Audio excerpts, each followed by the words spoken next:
Frederick Ernest Schaaf, born in 1908, gone too soon in 1933. He wasn't just another fighter in the heavyweight division. No, Schaaf was the kind of boxer who carried both promise and tragedy in the same breath.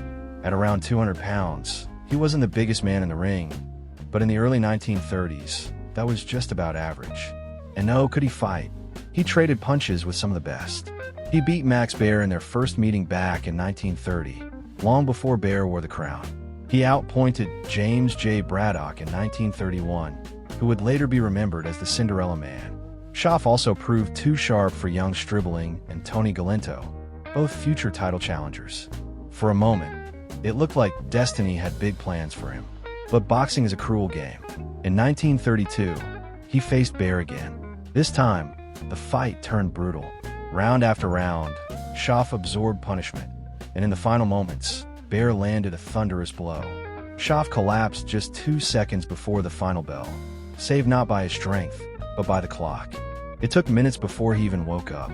From then on, the headaches never really left him. 6 months later, on February 10th, 1933, Schaaf stepped into the ring once more. His opponent, a giant of a man, Primo Carnera, weighing more than 250 pounds. The fight stretched into the 13th round, but Schaaf's body couldn't take it anymore. He crumbled, slipping into a coma. 4 days later, on Valentine's Day, Frederick Schaaf was gone. Doctors would later say he had been fighting with meningitis, with a weakened body still battling the aftereffects of influenza. In truth, the ring didn't kill him alone. Sickness had already been shadowing him. When his record was tallied, it stood at 55 wins, 13 losses, and 2 draws, with several no decisions scattered across the newspapers of his time. But numbers can't capture the story of Schaaf. He was a fighter who looked destined for greatness, yet left the world at just 24 years old, leaving behind a haunting reminder of boxing's unforgiving price.